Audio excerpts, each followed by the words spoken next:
Okay. Hi, Matt. How are you? Hey, Melissa, doing great. Thank you. Good, good. Yeah, Um, you go by Matt, right? You're not Matthew, I are do. you? I am Matthew, but Okay. pretty much only my mother calls me Calls you that. Matthew. Okay. So yeah, Matt. Fabulous. Good, Yes. good, good. Yeah. Mhm. Well, I'm really excited for today. I was try so I usually try and like come up with these are things is gonna how it's gonna kind of flow. And this was one where I was like, I just feel like I just want to talk to you. And I don't Okay. know if I have so I kind of put some things down, but this is gonna feel different for me because I just am so I think you're gonna be talking a lot. So I apologize. Hope that's okay. Okay.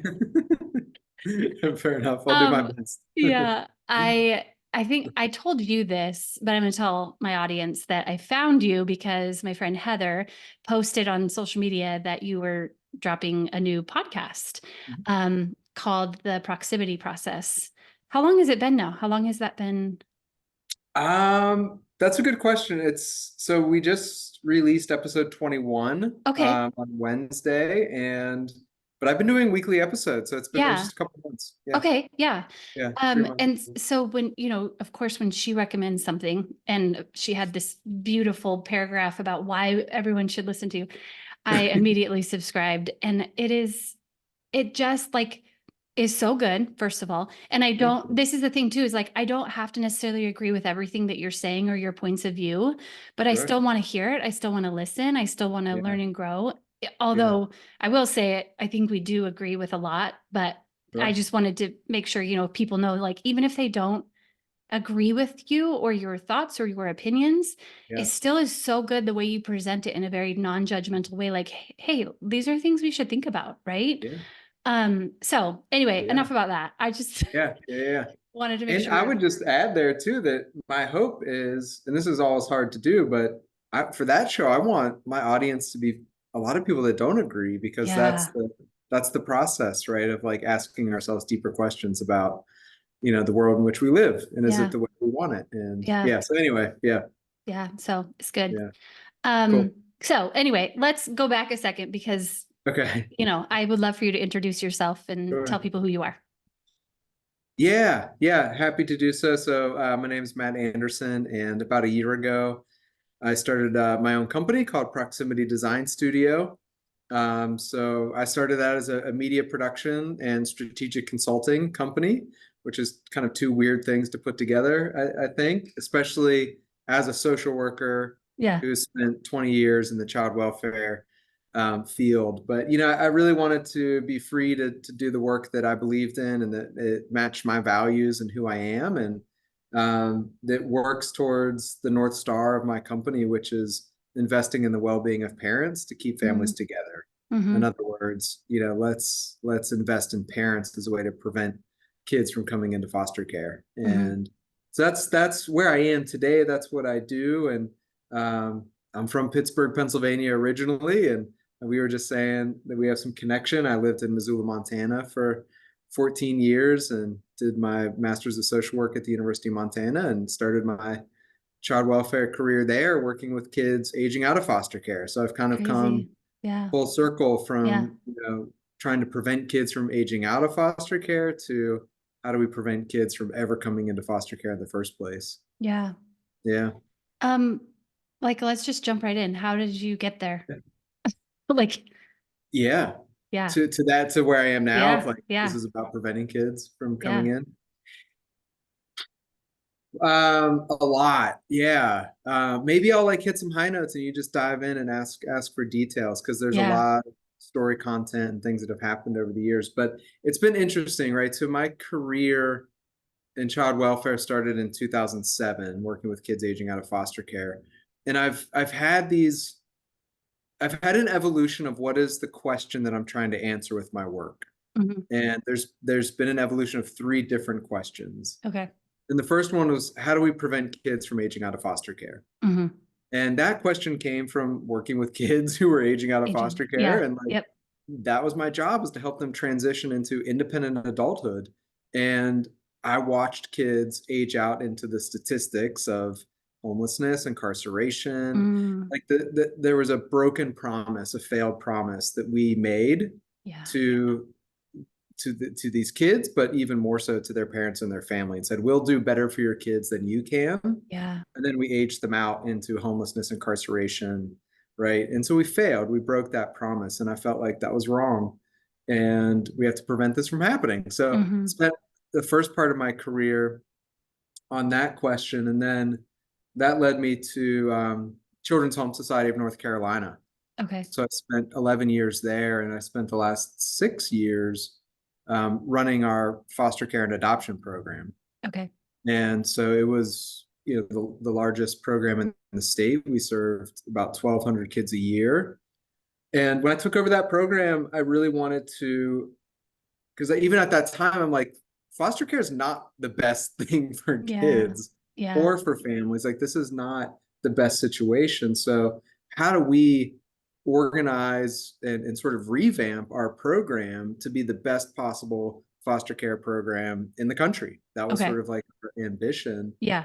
And that led us to, or led me to, this process of then the question that I'm trying to answer in my career changed to not how do we prevent kids from aging out, but how do we help kids leave foster care as quickly and safely as possible, ideally Mm-hmm. back to their family. Sure. So Yeah. that was like the new question. And so that kind of And guided that my, was while you were there still? yeah. Okay. Yep. So that was like 2016 to 2022 when I left Okay. Children's Home Society. That was the driving question.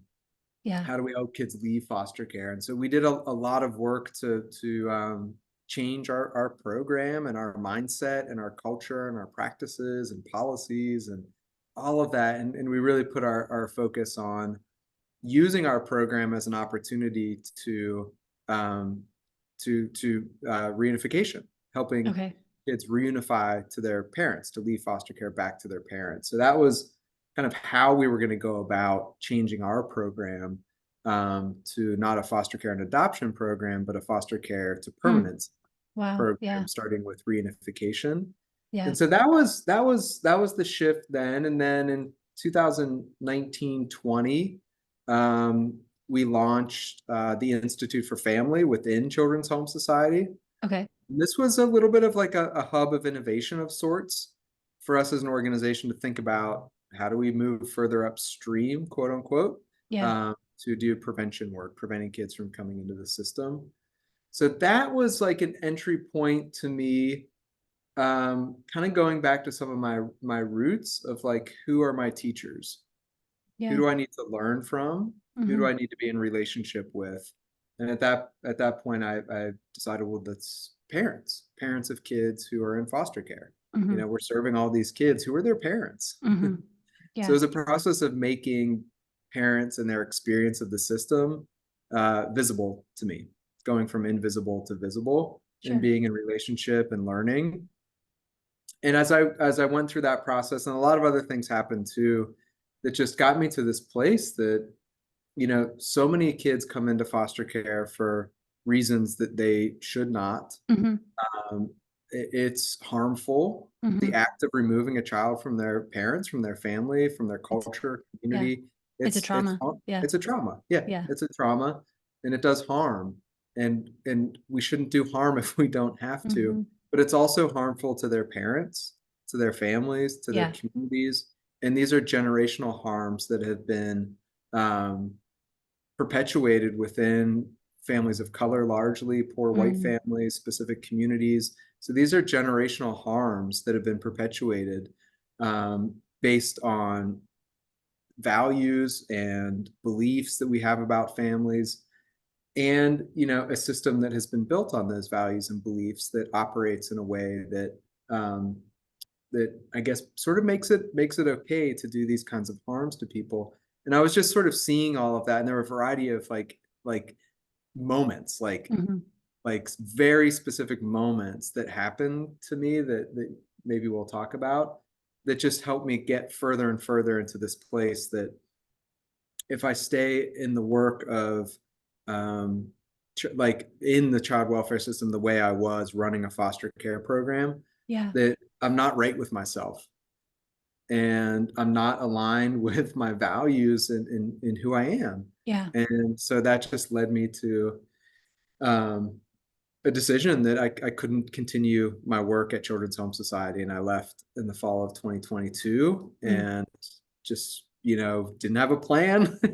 Yeah. I didn't know what was coming next. I didn't have a job lined up. I wasn't, so there's a lot to that aspect of my process too. But But that just yeah, shows like where yeah, you were at. Like you were, yeah, there was such a conflict there internally with, that it was like, yeah. I can't even stay, even though I don't know what I'm going to do. Yeah, and maybe this will resonate with your audience, because my guess is a lot of your audience are people that work in human services in a variety of ways. Is that kind of fair Um, to say? Possibly, I would say Yeah, probably adoptive families. I would say probably families raising yeah, kids that have experienced trauma. I would yeah, say, yeah, social workers, therapists. yeah, Yeah. yeah, perfect. Yeah, and parents feel this. All kinds of parents feel this, and social workers and therapists, professionals feel this too, which is what we call burnout, Yeah. right? And I I like how have a you very said what we call burnout. Like, yeah, because I don't think it's burnout. oh man. Okay, let's Yeah, tell me more. for me, it's not burnout, right? Because I never felt like I was burnt out. Or we have other words for this too, right? Yeah. We call it burnout. We call it compassion Fatigue. fatigue, Yep. right? Or we call it being jaded. Yeah. It's just like, and we have, anyway, like, so we have these different ways of describing what I was feeling in my work that I came to describe as values fatigue. Mm. Hmm. That's what I was experiencing, not burnout or compassion fatigue, or definitely wasn't jaded. I'm not Mm-hmm. that's not me at all. I was experiencing values fatigue. Hmm. And for me, values fatigue is um, sort of like the you know, my values and who I am were not aligned with the kind of work that I was doing. Yeah. So what the tension between my values and the work just became so heavy, Yeah. and it made me felt like I wasn't, like, integrity is an important value to me. Integrity in part is the idea of being whole. Yeah. But I didn't feel like I was whole because I was being kind of stretched in these different directions, in terms of my values and what I saw as the values of the work that I was doing. Yeah. And it was just the weight of that, the tension of that, the burden of that, that just was, it fatigued me. It just wore me out to the point of like, I just can't do this anymore. It's Yeah. not right with me to, I'm not right with myself to do this. And it was the values fatigue in part that led me to, I have to stop. Yeah. I just have to walk away. Yeah. Yeah. Can you give an example? Like what was one of the things that was kind of like one of those moments where you're like, Yeah. I I don't know if I can do this anymore. Yeah, yeah, there's so many. Yeah. There, You're like, let there's, me just go through yeah, my file. there's two that I talk about a lot because they Okay. were probably the most poignant. But I want to share a different one, that I don't talk a lot about, and I'm going to be a little vague on this Yeah, because I that's fine. have people's permission to Sure. kind of Yep. share. But there was somebody that I was working with, um, and well, it was in my work of Institute for Family, right? And there was I know I'm kind of pausing here. I'm just trying to think through how I want to tell this story because it really affected me. But Yeah. basically, there was a person I was working with that was like me, making the experience of parents in the child welfare system become more visible to us, Okay. right? And we were doing that in relationship with people and learning from people's experiences and just like looking ourselves in the mirror, like all of that kind of stuff. We're doing that. And that led this person to reflect on a past job that they had, and it was as for a behavioral health agency, and Okay. and the work specifically was growing their work of clinical assessments, meaning the court would order parents to have clinical Sure. assessment Yep. to determine removal of children, reunification of children. It's very common, happens everywhere. Yep. Always ordering clinical assessments. Hmm. And so that was part of the business of that organization, that this person worked for years ago. And this person was successful in growing that business because it's, you know, it's a service, right? And Mm-hmm. there's a rate that gets paid for that service. But the reflection that this person had was that um, those assessments were being ordered by the court and by social service agencies essentially to give them justification to Mm-hmm. take kids away from and or not return kids back home to their families. Mm-hmm. And it just put this person in a place of like, what have I done? Oh, Like wow. I've grown business, you know, it's a profitable thing, like Yeah. lots of accolades for the good work being done. And but was this in service to people, to parents, to families, or was this in service to the function of the system Yeah. and organizations that are making money from the system, right? Like, and it was like the realization was this was not in service to people. Mm-hmm. Um, this was a function of how the system separates families and does harm to people. And it just was a real moment of like, I don't know if I can swear on this podcast or not, I but can always bleep it out if you. yeah, yeah, but just like that, oh no Yeah. moment. Like, Yeah. what have I done? And it was really, really hard. It was really, really emotional. And Yeah. that's sort of like that was a moment of like seeing the system from a very different perspective, seeing ourselves from a different perspective, Yeah. and taking accountability for what and we could talk more about another moment that gets at this, but like taking accountability for our participation, our Mm-hmm. contribution, and our benefit from a system that does harm to people, right? Yeah. And that was like that was it was just watching, and I have my own experiences too, but just watching Yeah. that happen for somebody that I really cared about and Yeah. like was a really good person, and just sort of the then, oh no, what have I done? And is Yeah. this right? Yeah. Yeah. Gosh.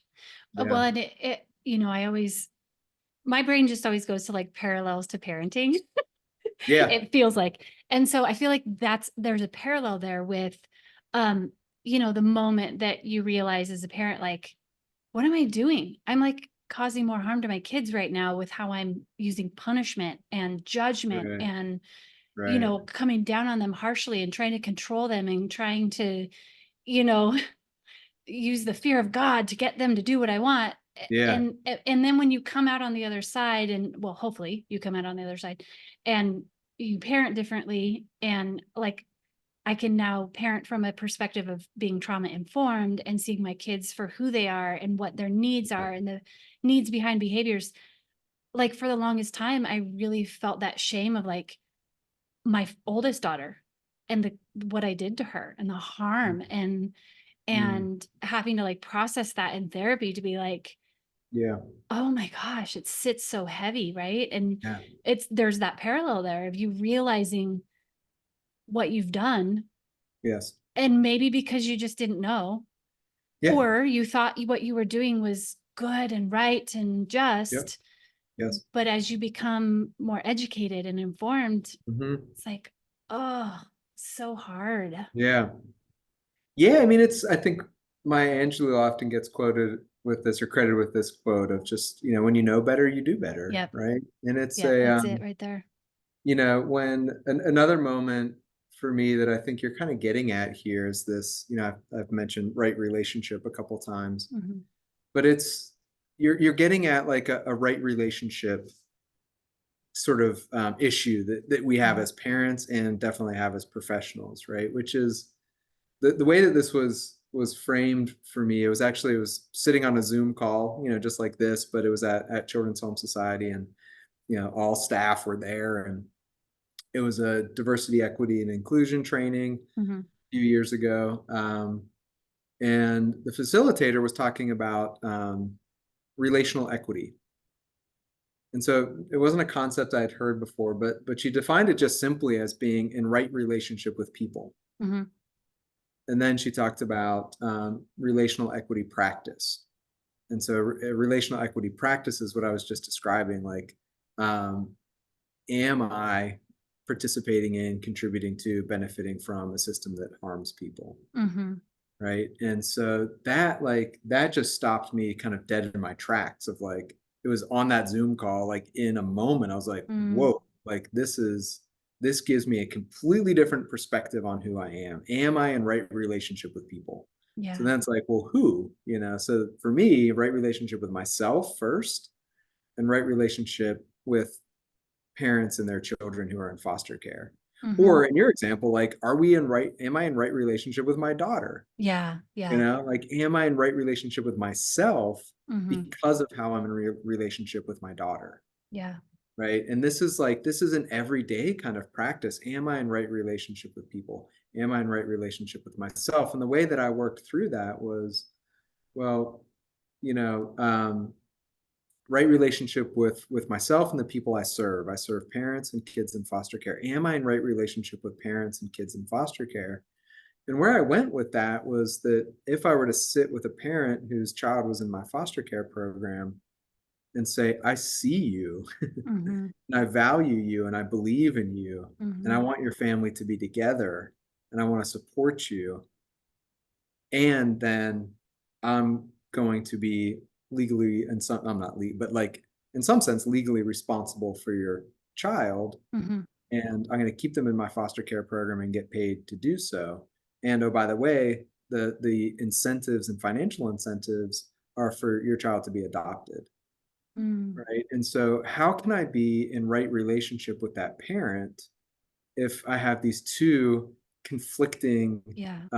roles that I'm trying to hold, and one has more incentives than the other, and one has more power than the other, right? So like when I say to that parent, I see you, I believe in you, I support you, I care about you. How can I say that with a straight face of like, that's where my priorities and values, like, am I aligned with my values based on my behaviors when I say that to that parent? Anyway, so like all that was Yeah. going through my mind on that Zoom Yeah. call. Yeah. Like, I don't think I can do that. I don't Hmm. think I could have that conversation with a parent and be authentic, be credible, be believable in Hmm. that. And then I was like, well, if that's the case, then I'm not in right relationship with myself, Hmm. right? Because I Hmm. believe in the value and the humanity Yeah. and investing in this parent. I believe in that, right? Yeah.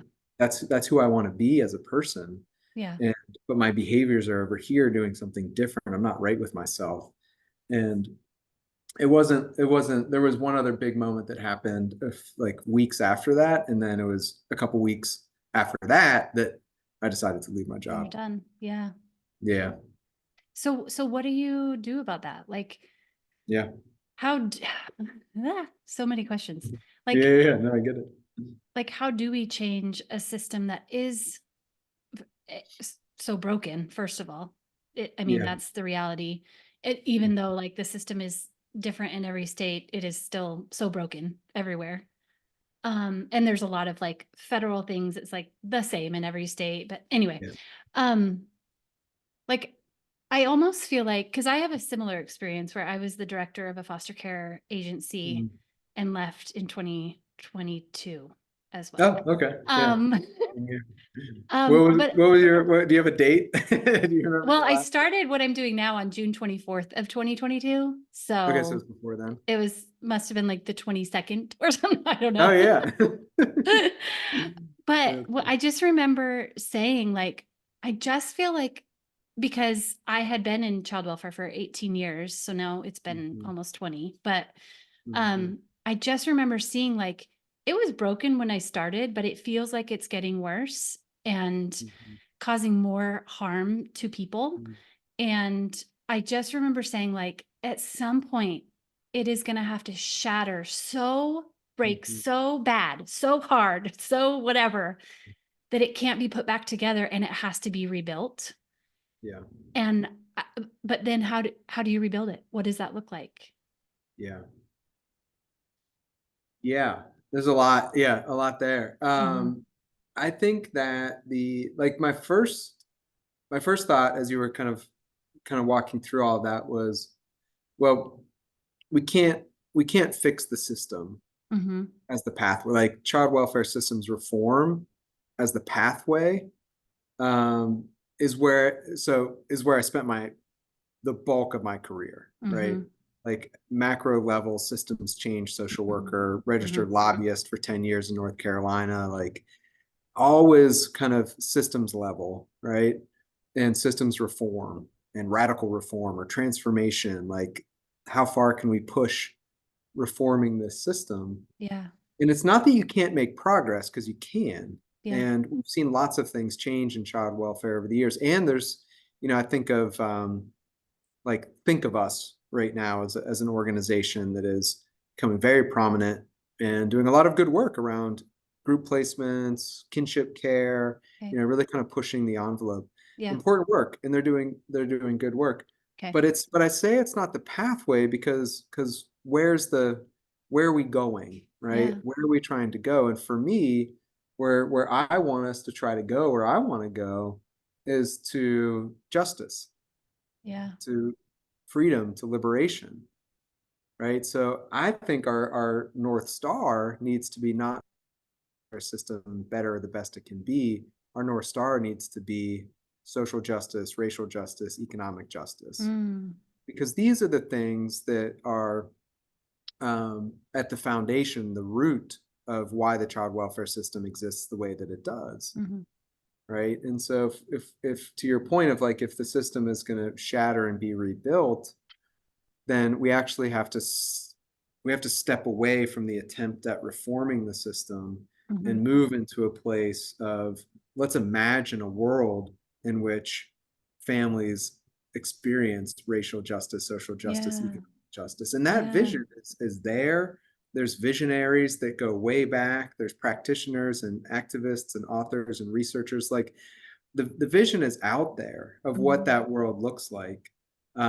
We need more people like me and like you that have been in the system to say, I want to align with that vision, and I want to do the work of creating a world in which, right, Yeah. families have what they need to thrive and succeed.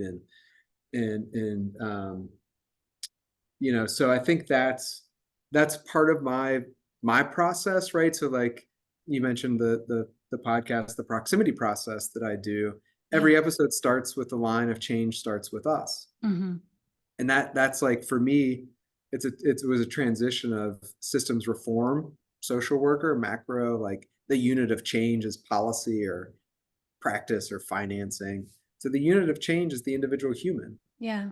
right? So, like, I don't know, maybe we just did some episodes with Corey Best, Yeah. and I one was of the going to things we reference one of talked them. about Yeah. is, if change starts with us, start with self-love.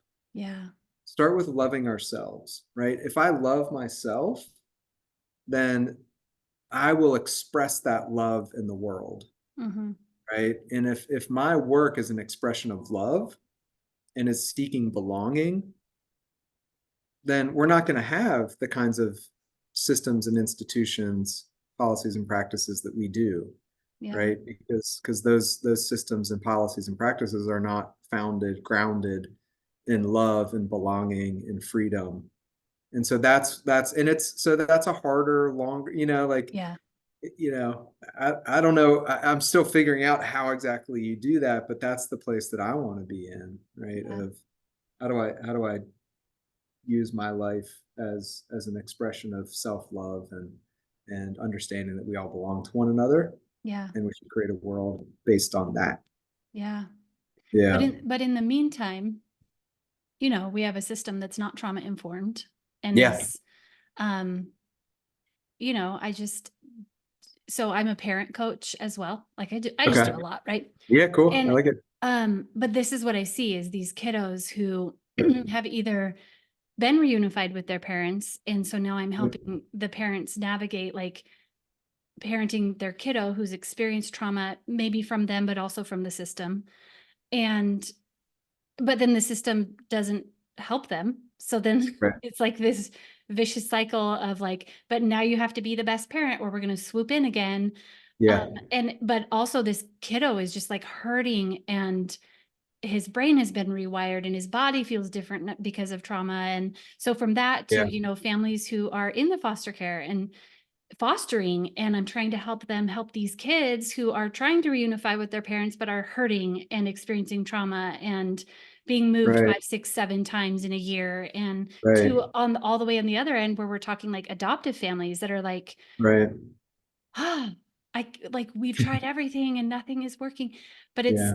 to me, it's like a lot of it comes down to like the ACEs Hmm. and, the fact that our kiddos have experienced so much, whether it's Hmm. from their caregivers, whether it's from the system, whether it's from schools, whether it's from whatever it's from, right? Yeah. But then the system is not set up to be trauma informed. Social workers are not trauma informed. They're not getting those trainings to know that, like, actually, when you do that, you're causing more harm to this child.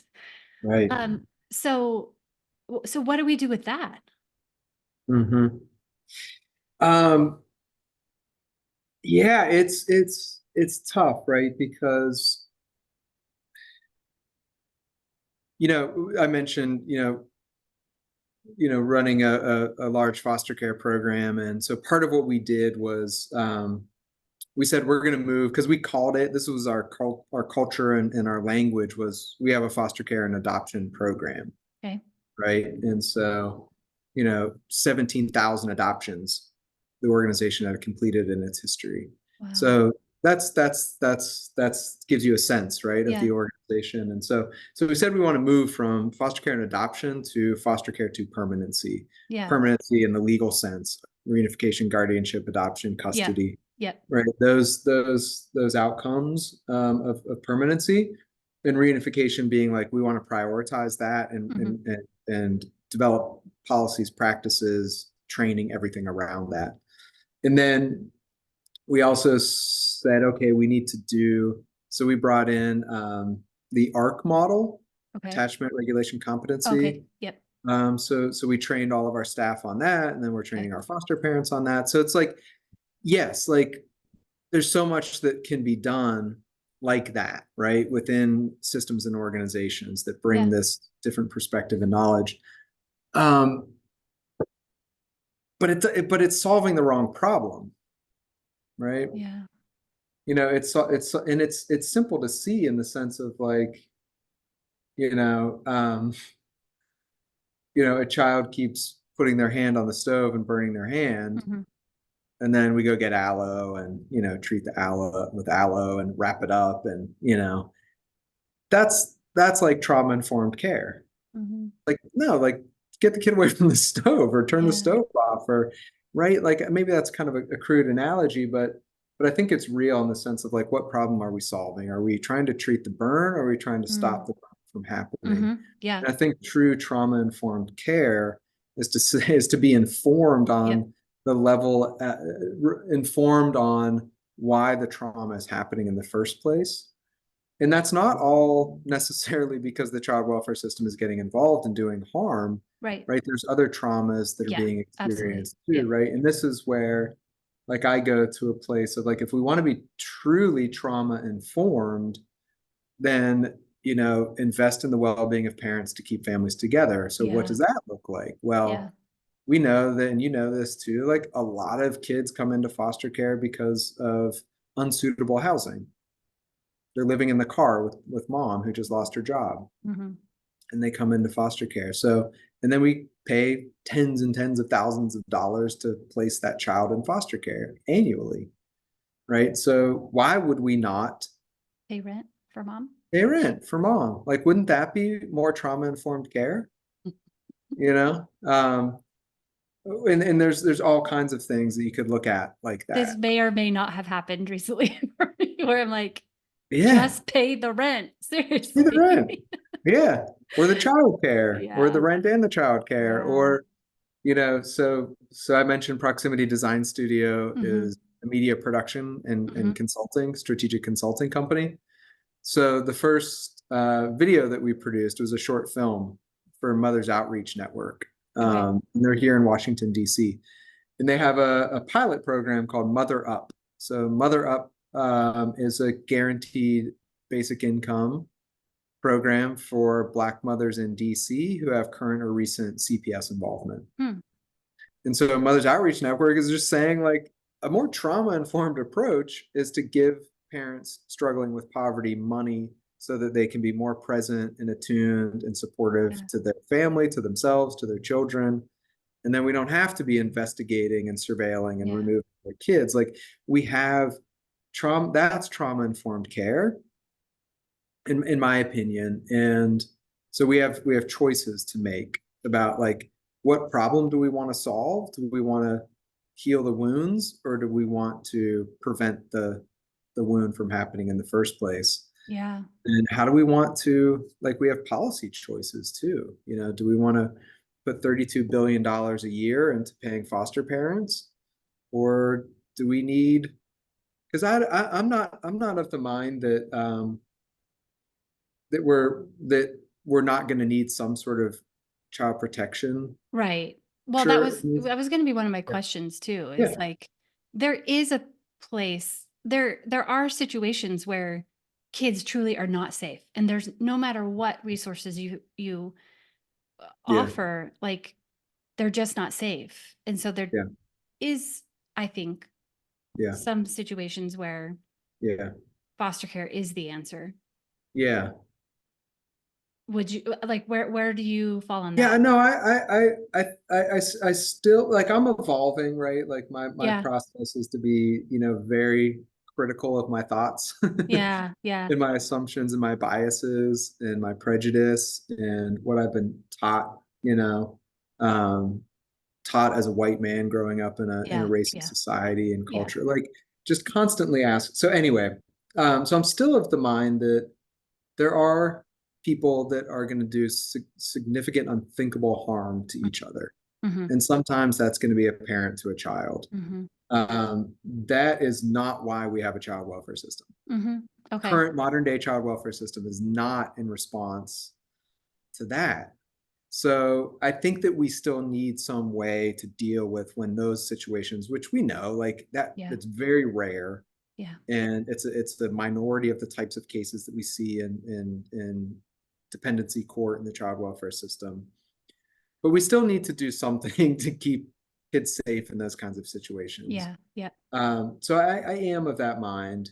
But I think, a different way to think about trauma informed care is to assess like what do we what is safety, right? Because child Mhm. safety is what we talk about is why the child welfare system exists. So it exists to keep kids safe, right? So Yeah. child safety. So what is child safety? Like, Mhm. what does it mean to be safe as a kid?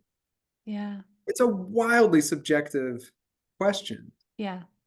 really, when it comes down to it. Now, there are extremes where it's like, nope, Yeah. not safe. Yeah. But by and large, and most of what we're dealing with in child welfare, the question of child safety is really subjective. And then like we try to put policies and procedures around assessing for and making decisions, but we know, and everybody in our field knows that like it really ends up being a very subjective call by an individual caseworker Yeah.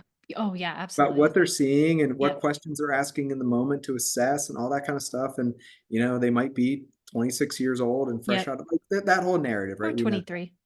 23. Yeah, I was how old was I? 26, 27. I was in grad school when I started as Yeah. a caseworker in child Yeah. welfare. Um, anyway, yeah, it's very young, Yeah. inexperienced. And like on what is the criteria that we're using, and then what are the values, the biases, the prejudices, white dominant culture, like how do all those things come into somebody's subjective decision about what is safe or not safe for a Mm. particular child? Mhm.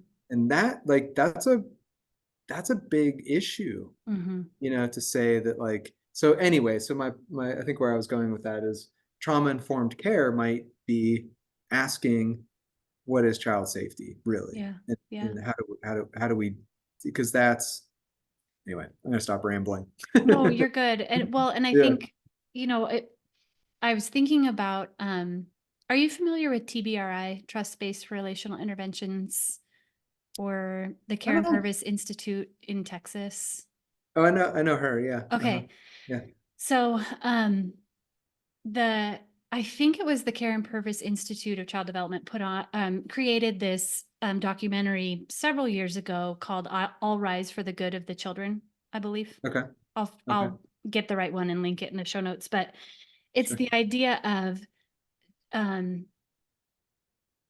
just that of like, it's not just the parents, it's not just the social worker, it's not just the kids, it's not just the Right. system or the judge, or it's like everybody is working together to connect. So the Mhm. judge spends time with the parents and Mhm.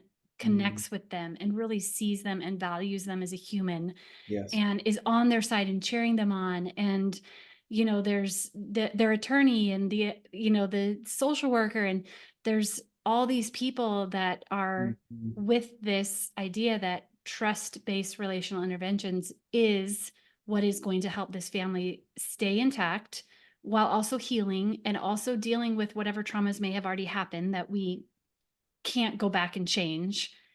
And they were seeing huge, like, I would be curious now, and now I'm curious to go and Yeah. see like what are the numbers now, because I do Right. know that it is a modality they use in the judicial system there in juvenile Yeah. court and in um, the child welfare system, and they're seeing benefits of it, of like seeing these parents and saying, what do you need, Yeah. you know Yeah. And No, I think I think for me, that is all of that is trauma informed, right? Like whether it's totally. the preventative side or whether it's, well, we're already in this, but we're in this together. What do you need? How can we help you Yeah. heal? How can we help you feel seen so that you can then help your kids heal and help your kids feel Right. seen? Yeah. Yeah. I mean, it's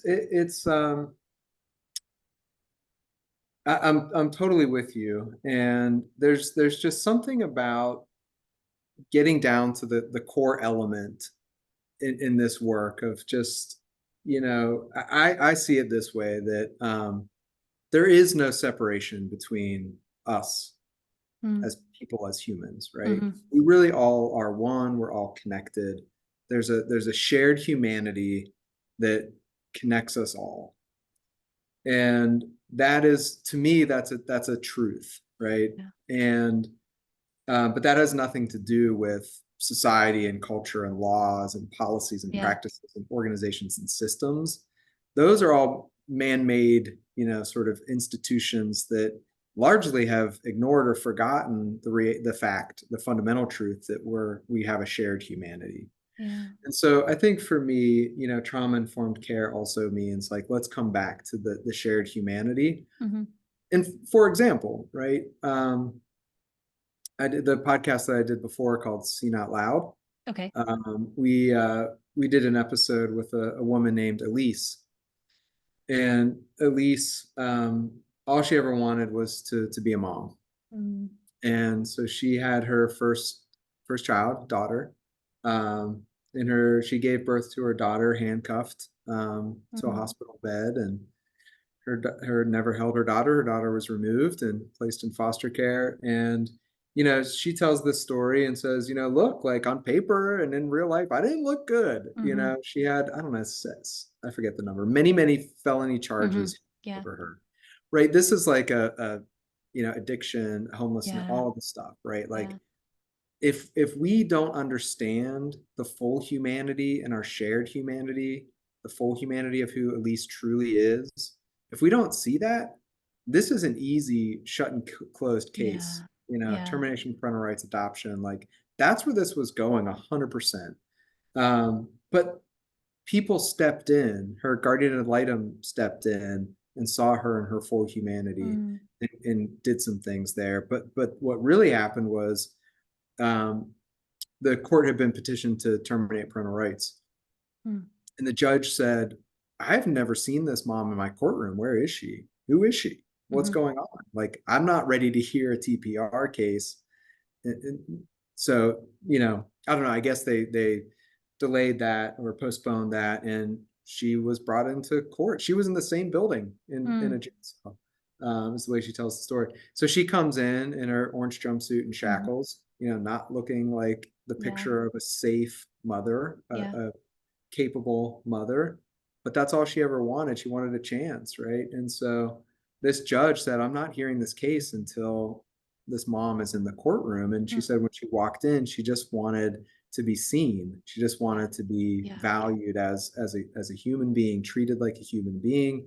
She said that's what that judge did in that moment. mm, And long story short, she's raising her daughter and they Oh, have an amazing relationship. And she tells part of the story too that her daughter at like 11 or 12 years old said to her, if they had taken me away and I was adopted, I would never have stopped looking for you yeah. because I would have had a hole in my heart that I had to fill. Oh, And yeah. this is when we see people um, in the worst light possible, the worst moment of their life, the orange jumpsuit and shackles, felony cases, addiction. Like, Yeah. if that's all we see as Elise, we Yeah. make non-trauma informed decisions Yeah. about child safety. When we see Elise as a human being, as a mom, as somebody that wants to be a mom, right? As Greg Boyle, Father Greg Boyle at Homeboy Industries says, if we see the unshakable goodness in people, believe in Mm-hmm. the unshakable goodness in people, then we have a totally different approach, right? Mm-hmm. And so that's what happened with that judge, right? He saw the unshakable goodness within Elise, but that was like a moment of serendipity, Yeah. right? Like that court wasn't oriented to do it that way, right? Like our Yeah. courts aren't oriented to do it No. that way. Like our practices, our mindsets, our organizations, our incentives, they're not aligned with seeing the full humanity, the unshakable goodness in Elise. They're aligned with this child's not safe. If placed with this family, this child will be safe. Yeah. To achieve our goal of permanency, we have to terminate this parent's rights. That's more safe. That's more permanent. That's well-being, Mm-hmm. right? But Elisa's daughter says, if you do that to me, I'll have a hole in my heart. Yeah. It's not, Well, yeah. Anyway, yeah, yeah, and I think that was one of the things I was going to bring up is I was actually just listening to your episode with Corey Best. yeah, And a couple of things that he said that I was like, yes, like the whole piece about um the judicial system really being set up for punishment. yeah, And yet we know that that's not, again, another parallel of parenting. yeah, We know yeah, that like punishment is very fear-based and that actually doesn't bring lasting change and it is yeah. actually not a healthy way to parent. No, But connection and really yeah, seeing our kids and valuing them as humans and right, mutual respect, that brings lasting change. That allows them to grow up to be these amazing people, right? Not the people that were punished can't be, but it just is, it does something different to our bodies and our brains when that is the 100%. approach to parenting. And it's Yes, the same idea here. It, yes, whether it's the child welfare system, the judicial system, the right, school system is very much about punishment, but we know it doesn't work. So, right, blah.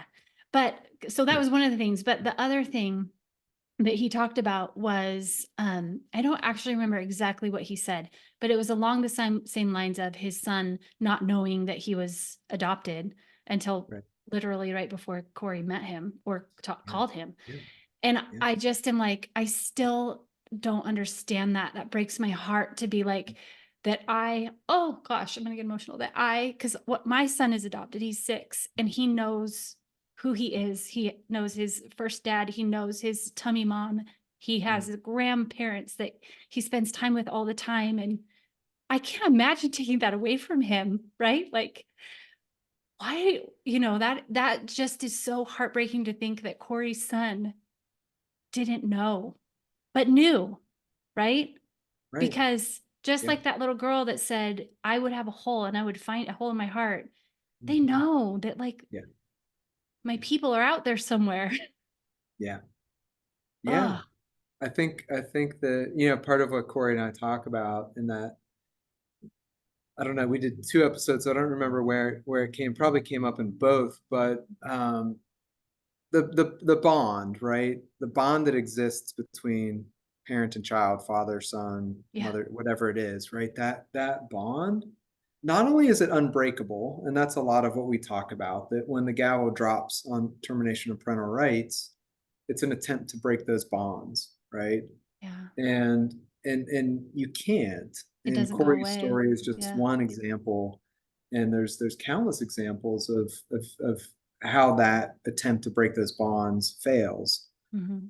And I think, and this is more of a spiritual perspective, I suppose, but like I think that attempt to break those bonds fails because a legal termination of parental rights and even the physical separation can't touch the again, this fundamental truth that we belong to one another, Mm-hmm. right? And that, again, this is sort of a more spiritual orientation, but like Yeah. that transcends time, Yeah. right? In the physical realm. So Corey and his son belong to one another, were connected to one another, were bonded before they Yeah. were born and Yeah. after they were born, right? Like, and I know not everybody will orient to that, and but like, but I think that's my perspective, and so we can try to break these bonds, but we can't, and that's why it's my opinion again. That's why it's so incredibly painful for people that have been separated, Mm-hmm. because our soul, our true being knows that we're separated, right? And Mm-hmm. and can feel it, whether intellectually we know or Yeah. not.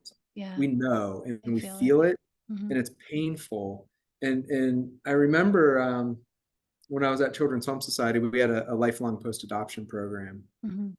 So we had folks that would do work with adult adoptees from date of adoption to their death, I guess. Okay. Yeah. And so really interesting work, right? And I remember I was talking to them one time, and they told me the story of, this guy just walked into the office and said, "Hey, I heard you have this adoption, post adoption program. Can I talk to them?" And so came and sat down with them, and he said that I'm 80 years old, I'm gonna die soon, and I need to find my people.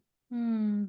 And so he was adopted as an infant through our organization, and 80 years had gone by, and Mm-hmm. he doesn't know who he is Oh, wow. in that Yeah. sense, right? He doesn't know where he comes from. He doesn't know where he belongs. He doesn't know his people. Yeah. And he didn't want to die Yeah. Not without knowing. knowing who he is and who he belongs to and who his people are. And so that's the like these we can't break these bonds, and the fact that we've institutionalized a way in which we attempt to break those bonds, I don't know. I don't Yeah. know. I mean, I'm in my process right now of Yeah. like, and this is the next episode next week with an attorney, a parent defense attorney, of like, should we Oh, have the interesting. authority to I terminate can't parental wait. rights? Does that Yeah. keep it safe? Yeah. Is adoption truly more permanent than reunification or Mm. guardianship as other Mm-hmm. policy Interesting. or other permanency outcomes? And so it's like this question of like, what is safety? What is Yeah. permanency? Yeah. Do we have the right understanding and orientation Right. to the fundamentals of what this system is about? Yeah. Yeah. That's good. Yeah. Oh, I'm excited for Yeah. that one. Uh, oh my gosh. Well, okay. Our time is like way over, so I'm so sorry. Oh, it's Just, okay. just like I want to keep talking to you, but I do have two more questions. So Sure. we'll just people will just have to deal with it. I am curious what you would say you wish more people would ask when it comes to foster care. Um, yeah, that's interesting. What would we ask when it comes to foster care? Um, there's a bunch of things that pop, but like, is it solving the right problem? Okay. Yeah. Is foster care solving the right problem? Hmm. Is foster care grounded in love and belonging? Okay. Yeah. Those are good questions to ask Yeah. and for people to ponder and think about and process. And yeah, yeah, that's good. Yeah. Um, what about resources? What resources would you recommend to our listeners? Um, I just Yeah. think there are a lot of listeners who are adoptive parents and who Yeah. are foster parents, right? And so this may be new thinking for them. And so Sure. maybe resources that they could look into and be like, here are some other things to think about besides your podcast. I would definitely say your No, yeah, podcast. yeah, yeah, definitely. Yeah. I won't self plug. Yeah. Yeah, I mean, it's so two right away come to mind. One is an organization and a podcast. It's Okay. called Unbelievably Resilient. Okay. So Unbelievably Resilient is the name of the podcast and the organization. So this is an organization of people around the country who all experienced foster care and adoption in various Okay. ways, and it's them owning the narrative of what does it Mm. mean to be in foster care, grow up in foster care, adoption, failed adoption, all of Interesting. it. And they're having all kinds of conversations around that. So Yeah. really authentic and real and really good. The podcast is really good. Well, Uh, and good to hear that perspective because I think, actually, I know yeah. a lot of the families I work with probably haven't heard that perspective. Yeah. So, Yeah. I think it's a good one. The other one that came to mind for your audience, and a lot of people probably know already, Isaac Etter okay. and Identity Learning Company, Okay. Identity Learning Co. So he's doing a lot of work with adoptive parents around particularly transracial adoptions. Okay. So that's the identity Yeah. learning. So he has all kinds of books and resources and Cool. trainings and consultation and speaking and all that kind of stuff. So those are two that come straight to mind. And then I would say, to what we talked about earlier, making the invisible visible. Mm-hmm. So the perspective of parents, Yeah. right? Yeah, And that's what good. parents have to say about all of this. And so we've talked about Corey Best. Mm-hmm. Um, he has an organization called Mining for Gold, and a podcast